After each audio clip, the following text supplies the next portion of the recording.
empezó el conflicto, me empezaron a bardear, me cagaron a palo. Él venía amenazando hace rato que iba a matarlos, incluyendo a todo el grado. Cuando me voy a dar vuelta, vi al chico que me estaba apuntando y que me tiró. Me tocó así la cabeza y tenía sangre. Javier nos quiso matar a todos. Llevó el arma, la escondió, pensó que lo que iba a hacer. Un joven de 15 años entró en su escuela pistola en mano. Intenta ejecutar disparos así, sin piedad. Quedé inconsciente y cuando me vuelvo a despertar empiezo a vomitar sangre. Angelina tiene el disparo en el pecho y la veo cayendo lentamente al suelo y... Todos sabíamos que había sido él. De hecho, él también lo reconoce. My name is Nick and I'm going to be the next school shooter of 2018. She shot her in the head in front of me.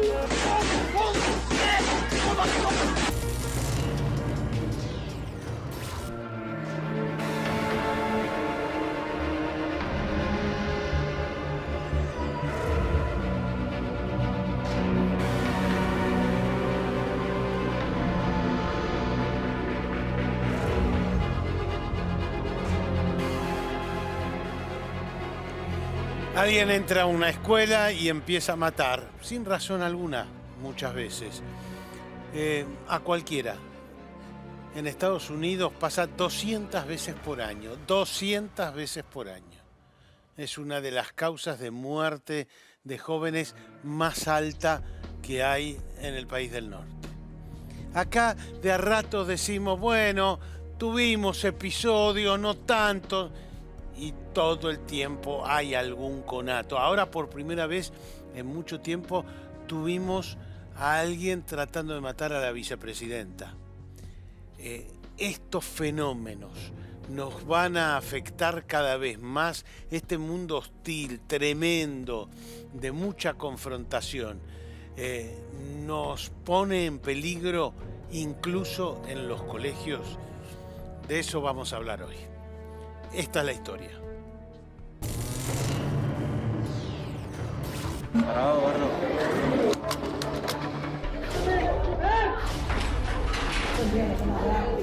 Durante los últimos años fueron proliferando distintos casos de un fenómeno violento que se instaló en las aulas de nuestro país. Se trata de la aparición de armas de fuego en los colegios. Los últimos casos que se registraron en junio de 2022 fueron tanto en una escuela del conurbano como en otra de la ciudad de Buenos Aires. Un adolescente de 16 años que cursa el 5º año en una escuela privada de Florencio Varela llevó al colegio la réplica de una pistola y simuló el fusilamiento de sus compañeros. Alumnos armados simularon fusilamiento. Allí cargando el arma, esta pistola marca Versa. Un alumno manipulando un arma. Los chicos ratificaron que el arma era de juguete y sin tomar dimensión de lo que vimos todos en las redes. A su vez, se dio una situación similar en una escuela del barrio porteño de Belgrano. Allí se vivió un tenso momento cuando una estudiante de primer año de la Escuela Normal Superior número 10, Juan Bautista Alberdi, notó que un compañero de curso sentado en la fila de adelante manipulaba un arma y decidió grabarlo. Ese alumno carga un revólver en el aula. Lo tenía en la mochila. Algunas madres que ya han retirado a sus hijos del colegio porque tienen miedo. Episodios de estas características tienden a repetirse cada vez con más frecuencia en las escuelas del país. Así como en estas situaciones las pistolas utilizadas fueron de juguete, la posibilidad de que se recurra a armas de fuego reales parece estar a la vuelta de la esquina. Una peligrosa problemática que cobra renovada actualidad y atenta directamente contra la seguridad de los chicos en las aulas.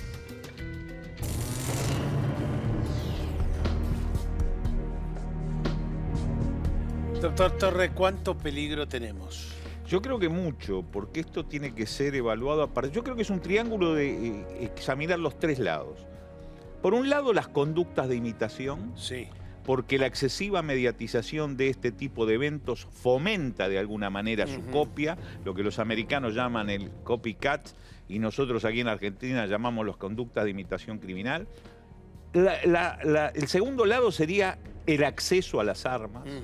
Ahí ¿estamos bien o no estamos tan bien? Porque digamos, los norteamericanos acceden a las armas y ya vemos el resultado en todas las escuelas.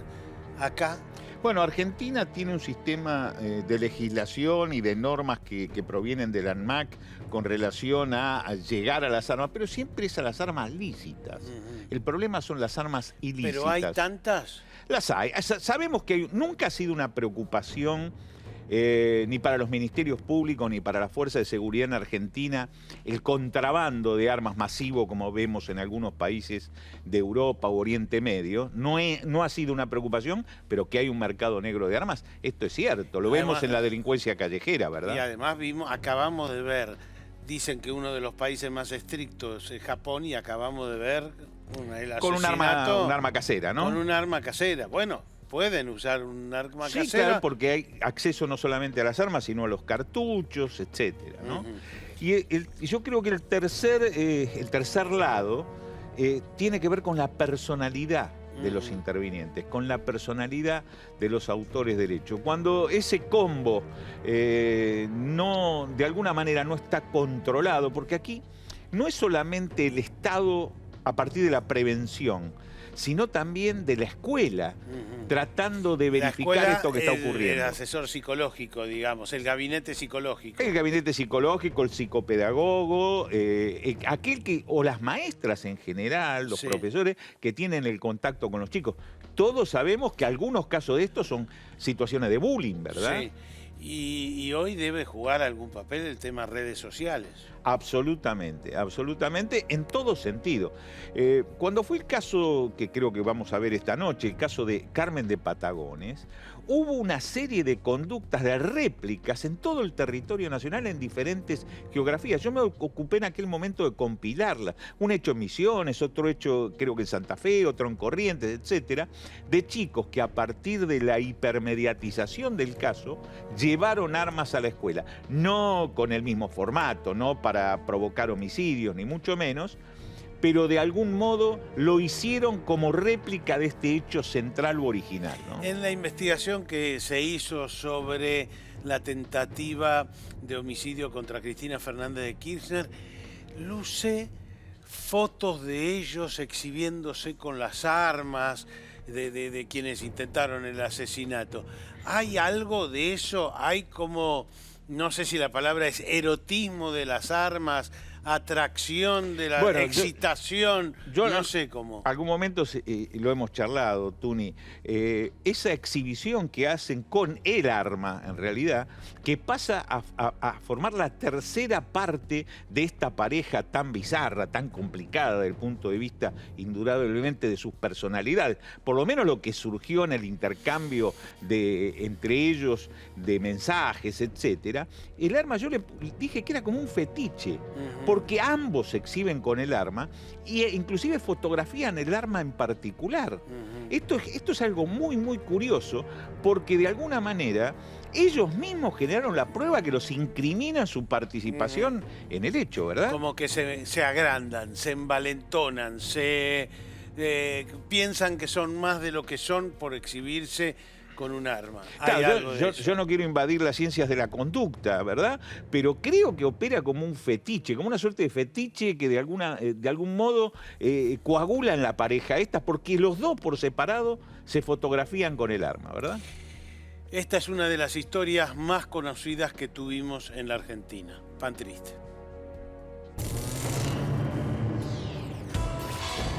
Ellos se fueron dando cuenta que yo no compartía la misma onda que tenían ellos. Y bueno, a partir de eso empezó el conflicto. Me empezaban a bardear. Para mediados de agosto de 2000, hacía rato que el adolescente Javier Romero venía sintiéndose menospreciado al ser objeto de constantes burlas de parte de sus compañeros de colegio. Me ponían en pedo y empezaban a bardear diciendo, loco, sos un gil, loco, sos un careta. Empecé a pelear con uno y se me arrimaron todos y me cagaron a palo. A la edad de 19, Romero cursaba primer año de la Escuela de Enseñanza Media número 9 de San José, en la localidad bonaerense de Rafael Calzada, Almirante Brown. Solían llamarlo Pan Triste, por considerarlo parecido a un solitario personaje de dibujos animados, de figura desgarbada y semblante melancólico. La situación tuvo el peor desenlace cuando un día a la salida del colegio, tras escuchar que volvían a llamarlo Pan Triste, Romero perdió el control. Enajenado, les gritó a sus compañeros que lo iban a tener que respetar. Sacó un revólver calibre 22 de su mochila y comenzó a dispararles. Yo en ningún momento pensaba en agarrar, salir y matar a nadie. Mi intención, qué sé yo, era asustarlos nomás para que no me molesten más. Asustarlos nomás para que no me molesten más. Aterrados, los jóvenes intentaron cubrirse, pero el resultado de la balacera fue fatal. Mauricio Salvador, de 16 años, recibió un impacto de bala que le perforó el cráneo. Si bien fue rescatado con vida y trasladado al Hospital Fiorito de Avellaneda, falleció 3 días más tarde. Parece que él venía amenazando hace rato que iba a matarlos, incluyendo a todo el grado. O sea, la amenaza era para todos los chicos. La amenaza era para todos los chicos. A su vez, Gabriel Ferrari, de 18 años, resultó herido. Escuché los disparos. Cuando me voy a dar vuelta, vi al chico que me estaba apuntando y que me tiró. Me toqué así la cabeza y tenía sangre. Sentí el dolor. Y supongo que estaba bastante nervioso y caliente, como digamos, ¿no? Porque bastante cargada que le damos nosotros. Y a él le decíamos Pan Triste. Cuando terminó de ejecutar los disparos, Romero salió corriendo y fue hasta la casa de su hermana mayor, Ramona. Almorzó ahí sin decir nada sobre lo ocurrido y se acostó a dormir la siesta. Por la tarde, personal policial llegó a la vivienda y lo detuvo. Al revisar el lugar, se detectó el arma que Romero había usado para disparar en la escuela, escondida bajo un colchón. El revólver pertenecía a su madre, quien lo había adquirido de manera legal. Por su parte, los vecinos quisieron linchar a Romero cuando se lo hizo ingresar a la comisaría. Era un chico callado, nunca me imaginé que él iba a hacer esto, nunca. Javier, para mí no le quiso tirar a él. Javier nos quiso matar a todos. Romero fue juzgado por el Tribunal número 6 de Lomas de Zamora, quien lo absolvió por considerarlo inimputable. En el fallo se argumentó que el adolescente tenía una personalidad esquizoide y que había experimentado un episodio psicótico en el momento en que le disparó a sus compañeros. No obstante, se consideró que constituía un riesgo para sí y para terceros, por lo que se ordenó su internación. Perdí a mi hijo, un chico sano y bueno, todo porque a este se le ocurrió haber tomado, no sé, una determinación así tan, no sé. Ese chico supo bien lo que hacía. Llevó el arma, la escondió, pensó que lo que iba a hacer. Tras pasar por 4 cárceles y un neuropsiquiátrico, hacia fines de 2018, un juez dispuso que Romero fuese liberado. A partir de este caso, se incorporó en nuestro medio el término de origen inglés bullying para referirse a los episodios de acoso y hostigamiento que sufren muchos jóvenes de manera cotidiana dentro de las aulas a manos de sus compañeros. A más de 20 años de este trágico acontecimiento que conmocionó a la sociedad, se introdujeron avances en materia pedagógica para tratar de controlar los casos de bullying en las escuelas.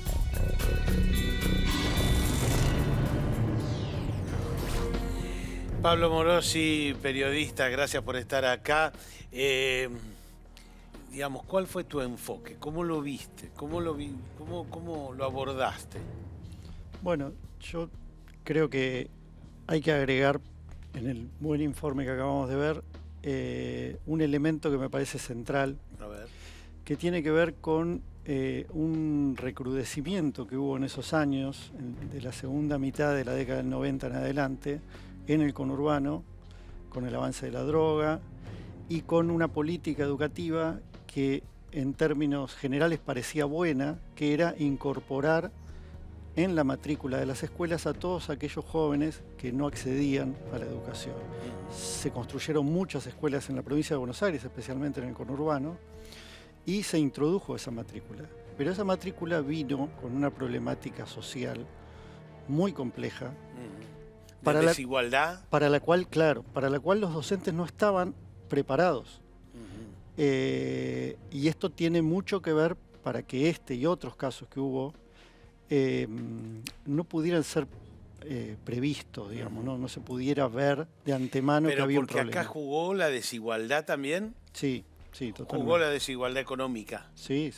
Ajá. Totalmente. O sea, ¿lo vemos como un conflicto de clase dentro de la escuela? Es, digamos, Me refiero a socioeconómica, obviamente. Sí. Yo creo que se monta sobre una cantidad de cosas, ¿no? La adolescencia, este momento de la vida en donde uno está con una inseguridad muy grande sobre para dónde va a ir, qué va a hacer de su vida, etcétera, etcétera, que hace que los adolescentes esa inseguridad muchas veces la trasladen al par, digamos, al otro, para sacársela, digamos, ¿no? Esta cuestión de yo me siento fuerte, me siento superior, y te humillo, y te humillo a otro. Y muchas veces me fortalezco humillando a otro. Y muchas veces hay un hecho central que creo que es pretender que la violencia es la forma de resolver conflictos. Esto también está bueno, eso por eso presente en estos casos. Por ¿no? eso marco, digamos, lo que viene de afuera de la escuela como algo nuevo que no alcanza, porque aparte los gabinetes psicopedagógicos siempre estaban, digamos, a medio armar. De hecho, en esta escuela no estaba completo, se completó luego del hecho y a los pocos años se volvió a perder el cargo por una jubilación y no se cubrió nuevamente. O sea, siempre hay unos parches que son difíciles de ver. Y después está, digamos, la personalidad de cada chico, digamos, ¿no? Porque hay chicos que los cargan y se la bancan de alguna manera y hay chicos que tienen reacciones que no son esperadas. Que hemos marcado que uno de los tres aristas a investigar en este caso es justamente la personalidad del chico que está involucrado, ¿no? En los actos de violencia, en el llevar arma o lo que fuere, ¿no? Él accede porque el arma es de la madre. El arma era del padre, sí. Del padre. En los medios en ese momento salió de la madre porque el padre estaba muerto, digamos. El padre había comprado esa arma, nadie la usó después de la muerte del padre. El padre, ese era otro elemento también de la psiquis del chico, digamos, había perdido a su padre. Y tenía toda una historia de ir al cementerio con frecuencia, hablarle al padre. Y ese arma, él en un momento la toma, digamos, de su casa sin que nadie se dé cuenta y no tenía práctica en el uso del arma. No sabía. No. Y sin embargo disparó. Y sin embargo disparó, le apuntó al primero que supuestamente, según su testimonio, era el que más lo cargaba. Y disparó contra un segundo chico al que le rozó la oreja, que también eran como del grupo. Y luego salió corriendo, porque como que en un momento, por los testimonios en el lugar, parece como darse cuenta de lo que había hecho y sale corriendo, ¿no? Y atrás lo corren varios de los compañeros. Claro, pero busca un instrumento idóneo para generar un poder lesivo importante, idóneo para matar. Y además dispara como para matar. Esto está claro, que la voluntad indudablemente está presente, ¿no? Hay un testimonio en el juicio de la preceptora que es muy interesante, porque ella dice, yo no le conocía la voz a este chico. Tan callado era. Estas cosas marcan, digamos, la dificultad para abordar. La preceptora no tenía herramientas para hacerlo y tampoco había un gabinete a la cual la preceptora le podía decir, mira, este chico es muy callado, porque el problema de esa preceptora eran los que no eran callados y hacían otras cosas, digamos. Ese fenómeno dentro del aula que yo marcaba al principio es una cosa nueva. El calladito es el que tiene menos problemas. Se dice. Ahora, en casi todos los casos, Raúl, le sacan el arma al padre, a la madre, a un hermano. Y el caso de Patagones, el padre era un suboficial de la prefectura naval, una Browning 9 milímetros. Sí. Y hay una forma de preservar eso, porque bueno, eso tiene que ver ya con la casa. No puede un arma de fuego estar a fácil acceso de un chico. Esto es una realidad también. Sí.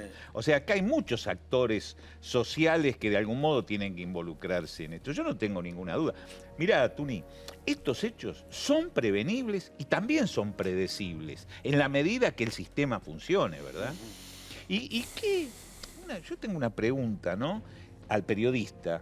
¿Qué rol jugaron acá los medios de comunicación con la excesiva mediatización que el caso indudablemente tuvo, ¿no? Son casos que ponen un desafío adelante para todos, digamos, para las autoridades educativas en primer lugar, para la comunidad y para el periodismo, digamos. El periodismo está muy acostumbrado, el periodismo policial sobre todo, a trabajar con los buenos y malos, Sí. ¿no? Y acá, en estos casos, se difumina, digamos, esta idea. El bueno y el malo no te queda claro quién es. Es mucho más complejo que Hay eso. que ir más adentro para comprender. ¿Y la fue situación. justo que lo declararan inimputable? Bueno, él, digamos, no tengo yo herramientas para decirlo, pero bueno, es un chico que tenía problemas también en la fase educativa puntualmente, digamos, no le iba bien en la escuela, no podía llevar adelante, de hecho venía de repetir, venía de otra escuela.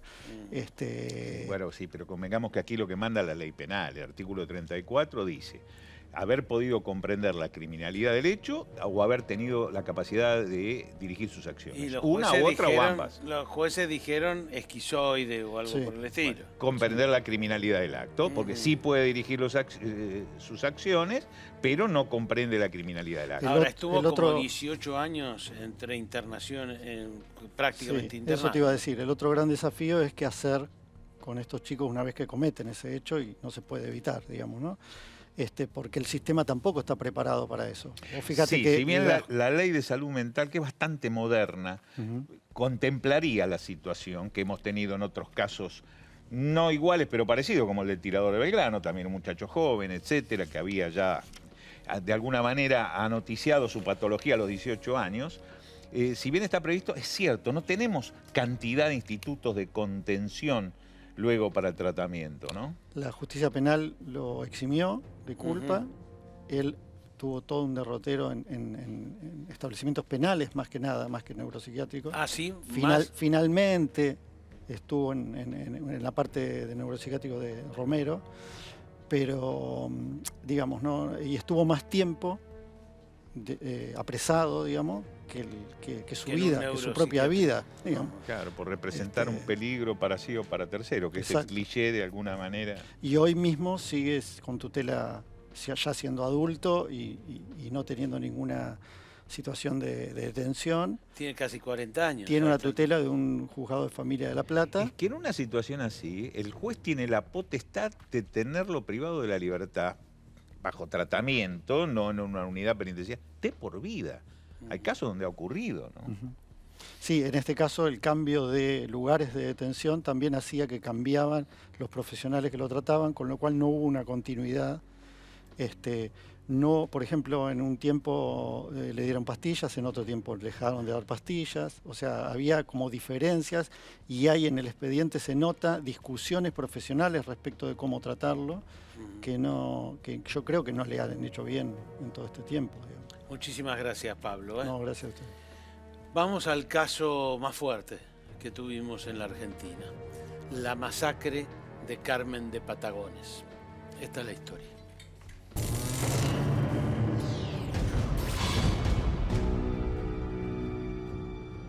A las 7:35 de la mañana del 28 de septiembre de 2004, Rafael Junior Solich, de 15 años, llegó armado a la Escuela de Enseñanza Media Islas Malvinas de Carmen de Patagones, ciudad ubicada en el sur de la provincia de Buenos Aires. Como todas las mañanas, después del saludo a la bandera, el joven ingresó al aula correspondiente a su curso, pero no se sentó en ningún banco, sino que sacó una pistola y comenzó a dispararle a sus compañeros.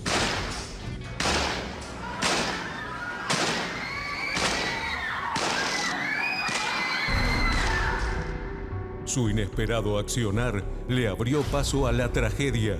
ya que producto de los disparos murieron 3 jóvenes y 5 más resultaron heridos. Las víctimas fatales fueron Sandra Núñez, Evangelina Miranda y Federico Ponce. El caso fue considerado como la primera masacre escolar de América Latina. Argentina se encuentra consternada por la masacre ocurrida esta mañana en una escuela del interior de la provincia de Buenos Aires. Un joven de 15 años entró en su escuela pistola en mano y la emprendió a balazos contra sus propios compañeros. Un estudiante de 18 años asesinó a 4 de sus compañeros de clase e hirió a 5 más.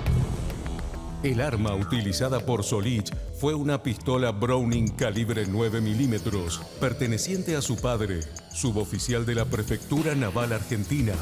Además, ese día el agresor llevaba también 2 cargadores de balas y un cuchillo de caza escondidos dentro de un camperón militar. Se levanta, saca un arma y entra a ejecutar disparos así, sin piedad.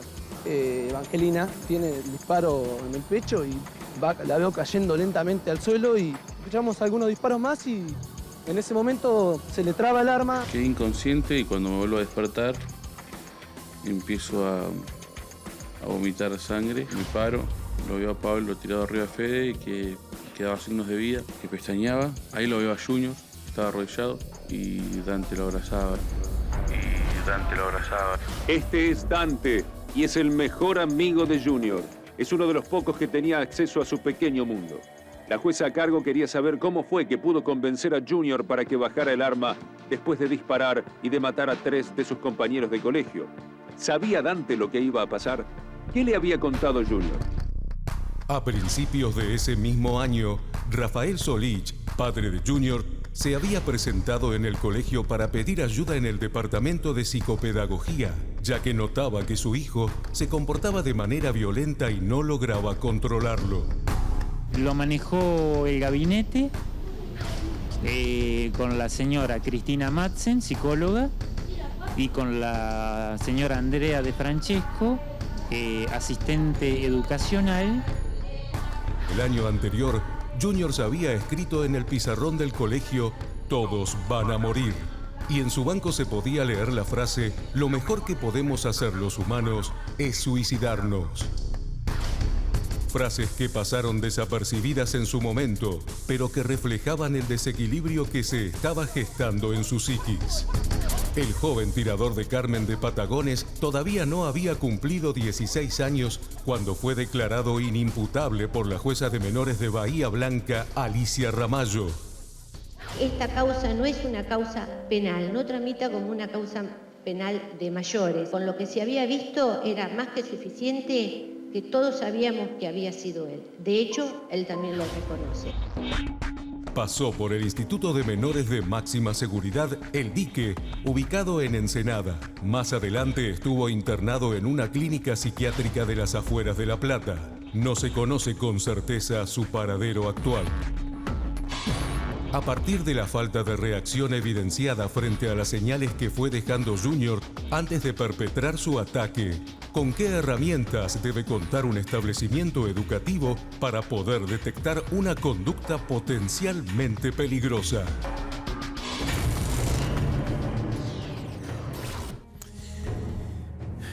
Marisa Santa Cruz es la madre de Federico, uno de los 3 chicos que murieron que mataron en la masacre de Carmen de Patagones. Ella va a charlar con nosotros. Desde ya que no te digo buenos días o buenas tardes o buenas noches. Marisa, ¿cómo ves hoy las cosas transcurridos estas 2 décadas? Hola, buenos días. Bueno, en nuestro caso particular lo veo detenido en el tiempo. Y creo que en este caso, que fue el primer caso en el país y que tendría que haber marcado un antes y un después, sobre todo para el trabajo en las escuelas, creo que no pasó así. Uh-huh. Porque ves que no se toman, que se siguen sin estar atento a los casos de chicos disfuncionales que son un peligro. Exactamente. Lo que pasa es que desde el primer momento Educación presentó como un caso fortuito e instaló, y que bueno, también la gente lo habló como que era un caso de bullying, y en ese caso a ellos les convenía sostener esa versión porque implica no trabajar, aunque les corresponde igualmente, pero era cubrirse con todos los antecedentes que tenía este chico en la escuela, con los pedidos de ayuda del padre, con la falta de acciones que tuvo el gabinete, con todos los llamados de atención. ¿Y dónde bueno, pones el acento, Marisa? Esencialmente en que, por ejemplo, sabiendo los problemas que había con el chico, el padre no cuidó el arma lo suficiente, el ambiente en el colegio, digamos, ¿dónde pones el acento? Y el acento lo pongo. El problema de Junior estaba en la casa, evidentemente, porque si no él, en el expediente a cual yo leí, no hubiera declarado que él soñaba con matar al padre. O sea, el problema venía desde allí. Pero a su vez el padre pidió ayuda a la escuela, porque sabía que estaba rebelde, porque sabía que había empezado a tener actitudes desafiantes. También lo pongo en Dante Pena, que era su compañero y que fue el ideólogo y el que lo empujaba a tomar actitudes de ese tipo. A ver, contame eso, que no lo conozco lo suficiente. En realidad, Junior estuvo con los chicos, con el grupo de Fede y algunos más. Era el momento que había octavo y noveno, y después empezaron primer año. Ocurrió en primer año. Él venía de otra escuela y se incorpora con ellos en la parte polimodal. También Dante Pena, que era un amigo de él, era un amigo de Junior. Un amigo de él. Y bueno, desde el momento que se hacen muy amigos, que actuaban juntos, que empezaron a insultar a las chicas, que las chicas muchas veces se quejaron ante la preceptora y ante los profesores porque tenían como un marcado desprecio hacia ellas, y actuaban juntos. Todo lo hacían juntos, no era que estaba aislado Junior, siempre fue callado. Y bueno, el gabinete sabía qué pasaba. El gabinete no pudo intervenir de ninguna manera. No hizo nada por intervenir. Porque, bueno, hay actas del pedido de ayuda del papá de Junior, de la mamá de Dante, y creo que faltan también algunas de las hojas que no se han mostrado, pero ellos no actuaron. No, solo le dijeron, bueno, son cosas que van a pasar, esta inclinación hacia todo lo que sean los nazis, esta ¿Tenían ideología ellos? ¿Tenían algún sesgo ideológico? Habían empezado a tener, y Junior lo mostraba en su casa, que eso fue lo que tanto lo preocupó al papá. Tal vez otra cosa no preocupaba, pero ya estaba instalada, porque ya él no lo manifestaba en la casa, pero esas ganas de matarlo lo tenía desde antes. O sea, empezó a manifestarse medio neonazi. Exactamente. Sí. Una de las primeras cosas que cuenta el padre es que había forrado una caja con la esvástica, que por eso él le dijo que la destruyera o que la sacara, y no lo hizo. Entonces, bueno. Marisa, y ¿cuál es tu evaluación de lo que pasa de lo que pasó después con Junior. Es decir, hasta 2018 estuvo, digamos, o sigue en un proceso, hoy todavía no está del todo en libertad, ¿no es cierto? Tiene algo que se parece a ambulante, ¿no? A un tratamiento ambulante. ¿Es así o no sabemos bien? La verdad que yo no sé bien. El caso es que con todo esto que se demuestra y el ambiente que estaba viviendo en su casa y cómo eso terminó de desestabilizarlo mentalmente, después de estar en un lugar, porque no es que estuvo preso, pero sino para jóvenes, lo mandan de vuelta a su casa, con su padre y con su madre, que tal vez no podía defender e intervenir o no se daba cuenta de lo que pasaba. Y no pasó nada, es decir... Con un tratamiento ambulatorio. O sea, todo muy suave, por decirlo de alguna manera. Todo muy suave, todo acá no pasó, tenemos que tapar. Y tanto a él como a todo el grupo que en ningún momento Educación quiso atender, apoyar. No, al contrario, divide y reinarás, con una cuestión de poner psicólogas de La Plata, donde hacían enfrentar taparon a los chicos. las cosas. Sí, está y claro. Taparon las cosas. Sí. Marisa, muchísimas gracias. Ellos no... Sí, perdón. Me decías, ellos... No. Decime. No tienen responsabilidades, fue fortuito.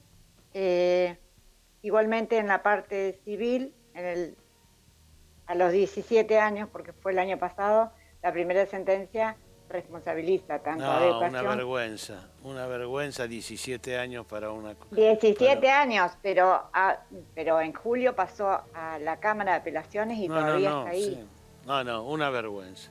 Marisa, terrible, te mandamos terrible. un beso enorme. Estamos Gracias. con vos, te mandamos un beso enorme. Gracias. Marisa, la madre de Federico, bueno, una de las 3 víctimas allí de la masacre de Carmen de Patagones.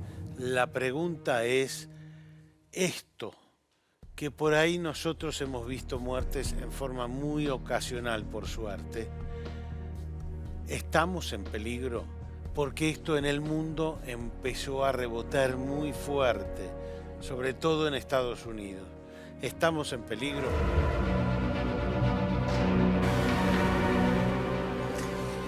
Eduardo Burga Montoya, psiquiatra, ¿estamos en peligro o no? Sí, yo pienso que estamos en peligro y este tema que estábamos viendo es un tema central porque no se atiende adecuadamente y creo que no ha habido cambios en la atención adecuada que tiene que haber de este problema que genera mucha violencia, violencia grave. ¿El bullying o qué? El bullying. El bullying, El bullying, es decir... a veces hay términos, ¿no? La humillación. Sí, yo diría, a mí me gusta más pensar en violencia escolar. Violencia escolar. Porque bullying, a veces los términos... Sí, confunden. Confunden o quitan fuerza. Por ejemplo, a veces en psiquiatría se habla de bipolaridad y la psicosis maníaco-depresiva, que el nombre antiguo del bipolar 1 es mucho más grave y bipolar atenuó muchísimo, un cuadro mucho más grave. Entonces, violencia y por escolar, ahí lo de violencia escolar puede mejor pintar que por ahí la violencia no solo es en la escuela misma, sino por ahí también en la casa. Digamos, el patrón de estructuración de cómo se genera un bullying tiene que ver con los diferentes actores que se gesta, por supuesto, que en las casas, ¿no? Entonces ahí termina habiendo frente a esa violencia posiciones pasivas o activas, ¿no? Entonces hay chicos, todos estos chicos que son los actores principales viven diferentes formas de violencia en su casa, física, verbal, sexual, emocional, y terminan encontrándose en el colegio, ¿sí? Y generando lugares de pertenencia en el grupo y cómo manifestarse frente a esa violencia que han vivido. Entonces empiezan a depositar la violencia. Y John Rivière decía que había un depositante, un depositario y lo depositado. Lo depositado sería la violencia que ellos viven, y hay actores principales, hay encubridores. Como que le echan la culpa a sus compañeros de colegio. Los chicos viven una violencia, O sea, hay dos pasos. Por un lado, la escuela es contención entonces para él. La escuela tendría que ser contención. ¿No opera como contención entonces? No, yo creo que generalmente no. Porque hay un momento que hay un punto. El hecho de violencia estalla siempre por un punto de inflexión. Muchas veces, Eduardo, es un tema mínimo a lo mejor. Exacto. Pero deviene de una acumulación de situaciones. Ese es el fenómeno de la conflictividad, bullying o lo que fuere entre los chicos en la escuela, ¿no? Esos dos grupos de chicos y todos los grupos que tienen diferentes formas de situarse frente a la violencia que viven en su propia casa. Por eso algunos son los actores protagonistas, otros lo sufren, otros son facilitadores, otros son testigos y no participan o no se quieren jugar. No hay un parámetro, hay algunos que son tímidos y otros que son desafiantes. Claro, pero muchos lo facilitan. Pero lo que yo creo que no funciona a nivel contención, que es lo principal, es que no hay una dinámica muy compleja de sostén a nivel psicológico, psicopedagógico, que siempre yo lo pensé, porque todos hemos vivido en secundaria y hemos visto el bullying que hay en todas las clases que hemos estado, digamos, ¿no?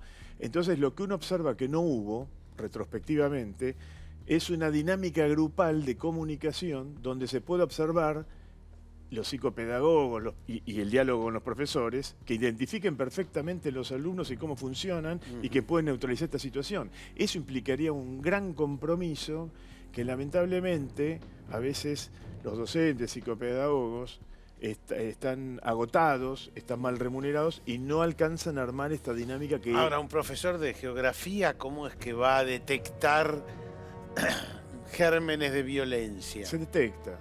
El que tiene entrenamiento... También esta situación de violencia escolar tiene que ver con lo cultural también. Esto es que va ocurriendo sistemáticamente en la escuela año tras año. O sea, también tiene que ver lo cultural, por supuesto que o sea, tiene que ver. estaríamos en problemas porque con las redes sociales tiende a como aumentar la violencia. Yo creo que se exacerba. Claro. La violencia está siendo un serio problema para toda la sociedad en todos los ámbitos. De hecho, yo estoy viendo a repetición reuniones de profesionales en las ciencias de la conducta, en criminología, etcétera, preocupados por el fenómeno de la violencia en este ya bien entrado siglo XXI.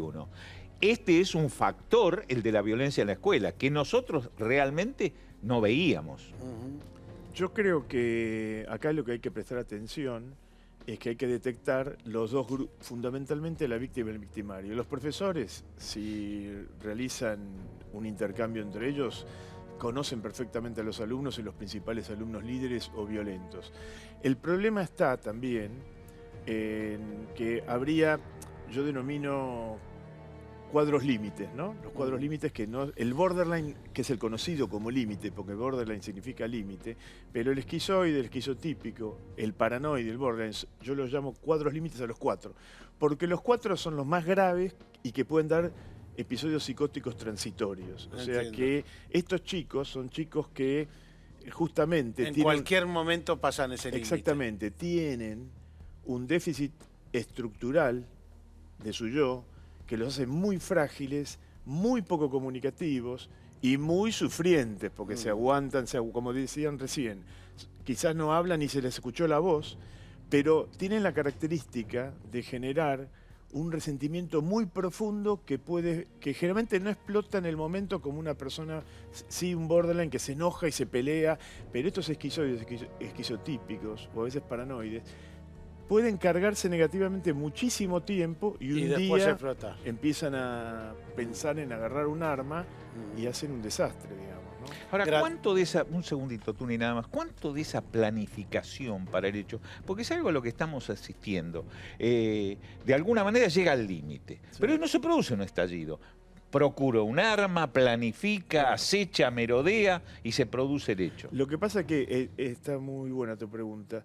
El concepto que tiene que ver con el artículo 34 de planificación y comprensión de la planificación En realidad es una comprensión totalmente, muchas veces, cerca o alienada. O sea, fuera de la realidad. Claro, porque el que hace una película. El que está viviendo, que todo, hay que pensar esto, todos los días va al colegio y lo tratan de una manera muy violenta, muy humillante, todos los días. Eso es lo que creo que no se comprende muchas veces, que esa humillación o ese trato violento constante de un chico que mañana tiene que ir al colegio y vivir lo mismo, es una violencia inusitada. Eso es lo que nosotros, desde nuestra estructura, nos cuesta comprender de lo que vive esa persona. Entonces, esa comprensión y planificación está bastante alienada porque es un resentimiento profundo, ¿sí?, propio de una estructura que es totalmente limítrofe y que ya quizás el determinar que va a cometer ese acto y planificarlo y llegar a hacerlo es un acto psicótico en sí mismo. Gracias, Eduardo. Esto es lo que está pasando en Estados Unidos y lo que decimos nosotros, el peligro que afrontamos.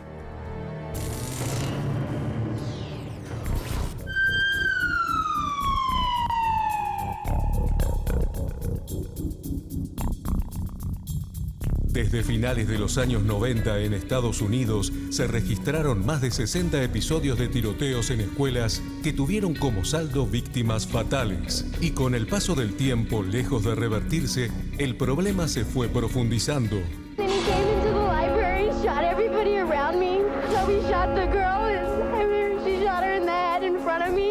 Cuando en 1999 tuvo lugar la masacre del Instituto Columbine, se consideró que se había tocado fondo. Con el dramático saldo de 12 estudiantes y un profesor asesinados, aquel ataque con armas de fuego en un instituto educativo se convertía en el peor de la historia de ese país.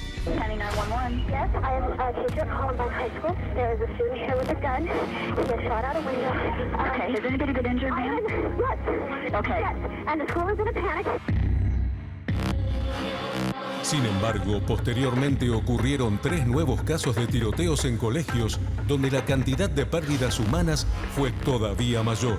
Hablamos del ataque en la escuela primaria Sandy Hook de 2012, en el que un hombre armado mató a 26 personas entre estudiantes y profesores. Sandy Hook School. Okay, what makes you think that? Because somebody's got a gun. I saw a glimpse of somebody. They're running down the hallway. El tiroteo en el Instituto Marjory Stoneman Douglas de Florida, que en 2018 se cobró la vida de 17 personas. My name is Nick, and I'm going to be the next school shooter of 2018.